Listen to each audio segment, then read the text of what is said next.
It's Wednesday again. Where should we go this week? Head back out of Scotland.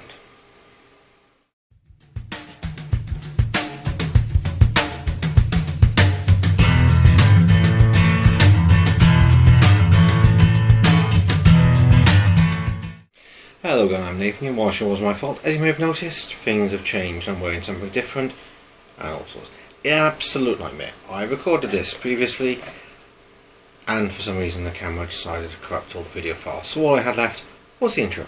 So that's kind of rubbish, to be honest. So, oh well, here we go again.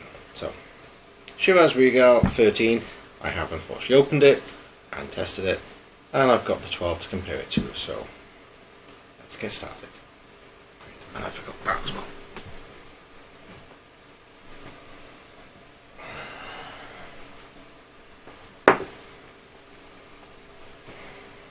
Okay, said I've already opened it, but yes, I did a full video.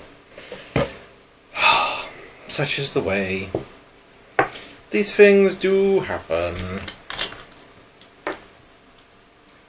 Such a weird, like, lid on it. Right. Look. Yeah, it's got like a little plastic ball in the top that stops you pouring it too quickly. Unusual, I've not seen that before in a bottle. That's fine, let's pour one of these before I go any further so I can compare the two. I will put a link to my original video, the Chivas Regal 12, just in case my feelings towards it have changed or I'm doing it wrong, whatever else. We shall see which is better. So.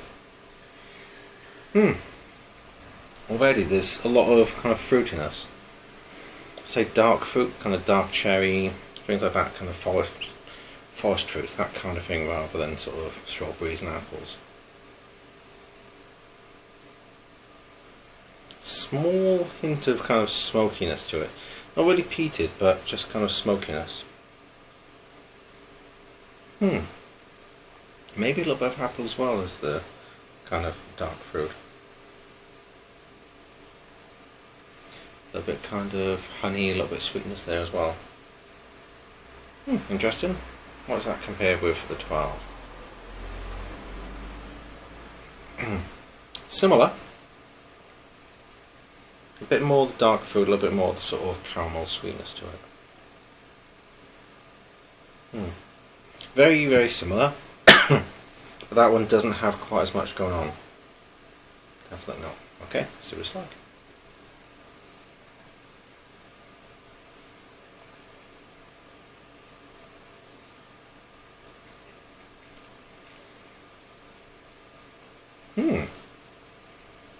Not quite what I was expecting.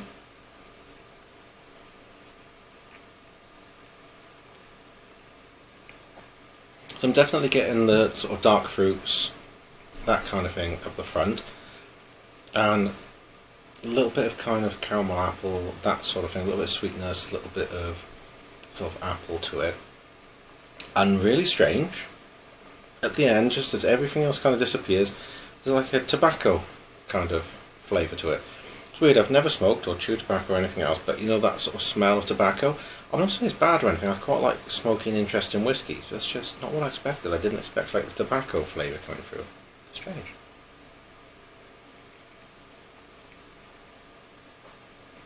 And what sort of almondy, marzipan-y kind of sweetness in the middle, so with the dark fruits and so on. Yeah, and that tobacco in the end.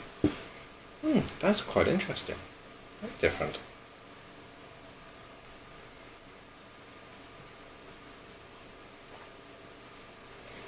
The regular one has more of a generic blend kind of flavour to it, I guess. It doesn't have as much of the dark fruit at the front. It's got a little bit, but not a lot. Not as much sweetness, and it doesn't really have the kind of smoky finish that the 13 has. It's quite surprising to me.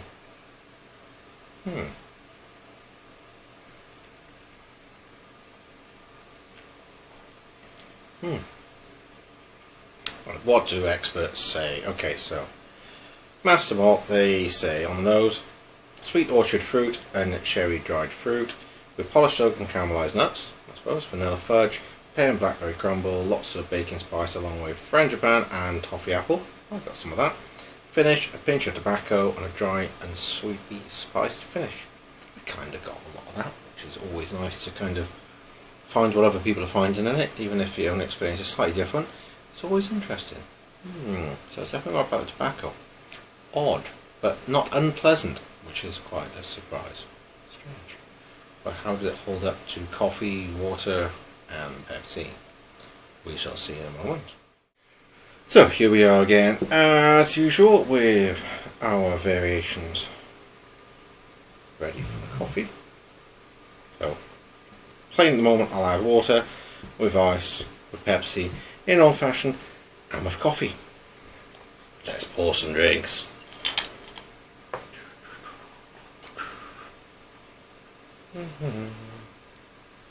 Pouring a bit for you people, but I don't mind. Whiskey. Makes me sound like a bit of an alcoholic, but I don't know, it's for science. I don't actually drink much whiskey other than when I'm doing reviews, to be honest. I do have the odd bit, but not a lot. Not like I need a lot after having all this amount tonight. And then one for the coffee. Pour it over you because it seems to be going everywhere a little bit with this weird spout that's got on the top. Yeah, that border seems to make it more awkward. Right. God, I've almost gone through half just doing 2 videos. Kind of annoying. There you go. Right. Water. Let's mix these up a little bit, give them as much chance as possible.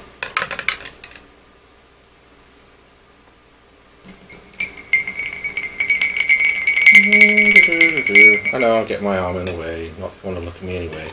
You're here for the whiskey, you're not here for my face. I'm assuming. Unless maybe you have had a few whiskies, and who am I to judge? Alright, let's see what it's like with a little bit of water. Brings out the smokiness a little bit.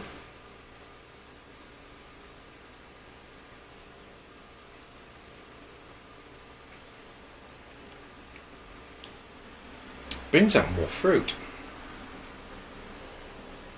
Still has the smoky finish to it. Yeah, a little bit more of kind of apple and pear.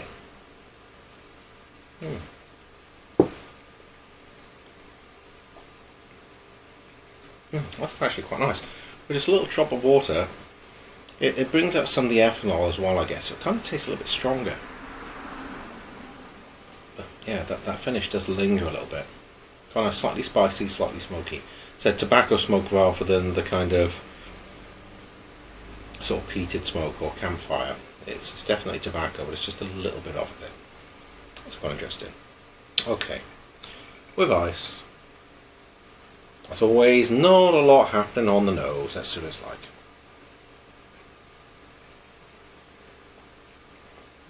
Ooh, that's surprisingly mild.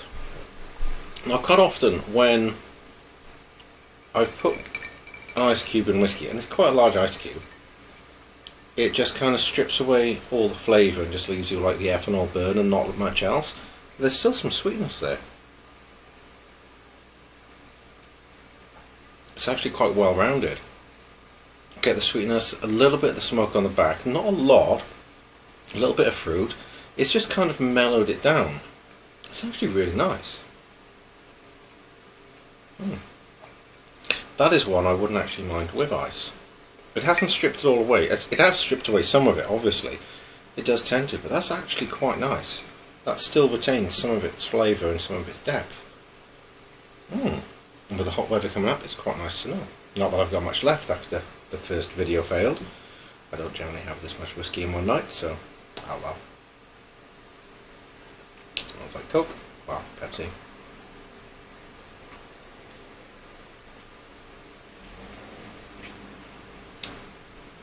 That's not bad. I'll taste a little bit of fruit in there, a little bit of the kind of alcohol flavour to it, not a lot. It's really quite mild. It's lost the kind of smokiness. There might be a small hint of it in the back, not a lot. It's brought across some of the fruit flavours, the kind of, say, dark fruits, a little bit of pear and apple, not a lot, just kind of hints of it. It's reasonable enough. Slightly bitter aftertaste as well. It takes a while for it, but it just kind of lingers, just kind of like this odd bitterness at the end. Not unpleasant by any means, it's not bad at all. For Scotch, I'm actually surprised. Usually they don't hold up well to Coke. The sweetness just seems to strip most things out of it, but it's actually working quite well. I'll do the coffee next, and then I'll go on to the old fashioned, because that's probably not going to be that interesting as usual. Smells like coffee.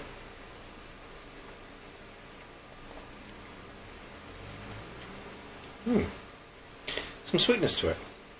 So that must be from like the fruit and so on.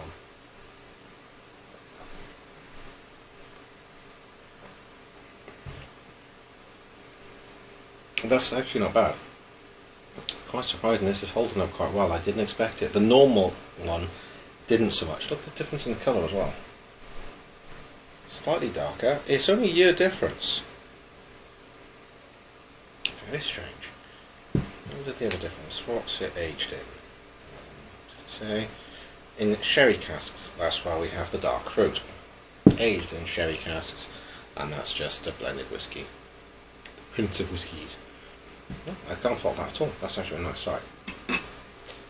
The old fashioned is the one that I expect the least from. It tends to be, as I've said before, the bourbons tend to hold up better as a mixer, unless it's a whisky that's made to be a mixer, like several other ones I've got. There's quite a few blends that are made to be blended, but a lot of these aren't supposed to be in cocktails in quite the same way. Hay Club, things like that tend to be the classic sort of mixers. Jack Daniels, of course, better with Coke. Mainly just the bitters I'm smelling.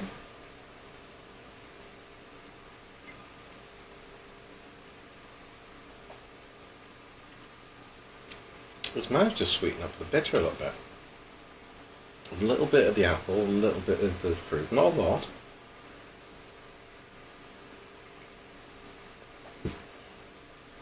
The smokiness has pretty much completely disappeared.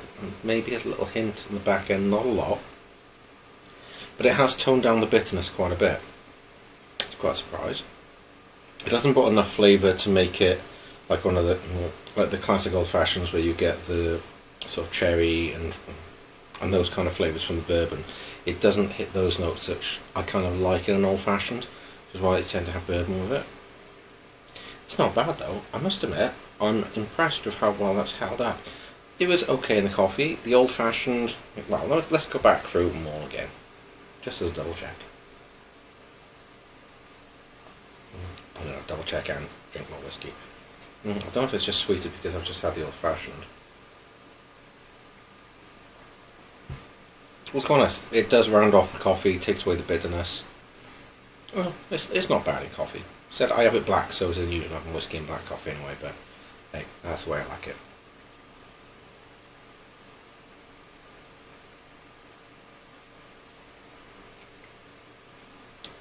Yeah, it does sweeten it up, oddly enough. Odd to think that whiskey can make something sweeter, but it definitely does tone down. I don't know if it's making it sweeter or making the syrup come through more, because it's just toning down the bitters, but it's okay. It's mild. Once again, Coke is fairly mild. It's not offensive, it's nothing overly special. It's better than some whiskey in coffee. Coke even. It's better than some whiskey in Coke, and Pepsi or whatever. But it's nothing special. Once again, Jack Daniels just seems to hold up the best for that. I don't know why, but it does.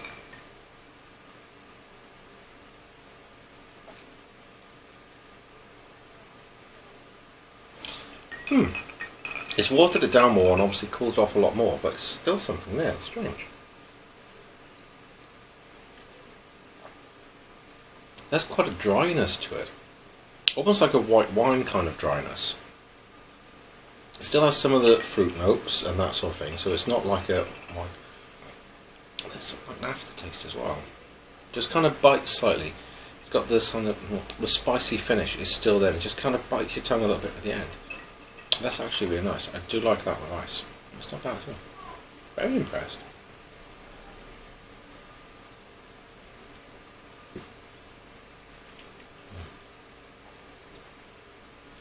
Yeah, that's nice. No, I am very impressed. For a 1 year difference and finished in the sherry casks, that has made a big difference. Not bad at all. I am really impressed. So, yeah, absolutely fantastic. I enjoyed that. A second time round, never mind. Here's an excuse to have it again, and I did really enjoy that. That surprised me. That held up better than a lot of other whiskies I've had. So, it's still only 40%, I think. Much blended are. 40%, yeah, 40%. So it's not the alcohol content that's keeping it together with all the different flavours. It's just got a good range of quite strong, interesting flavours that do hold up well. So fantastic. Thanks a lot for watching. Please comment, like, subscribe, tell other people to come here, and come visit me again soon. I'm hopefully going to be doing this a lot more often like I used to. So keep watching. I'll be here. Thanks a lot. See you next time. Bye bye.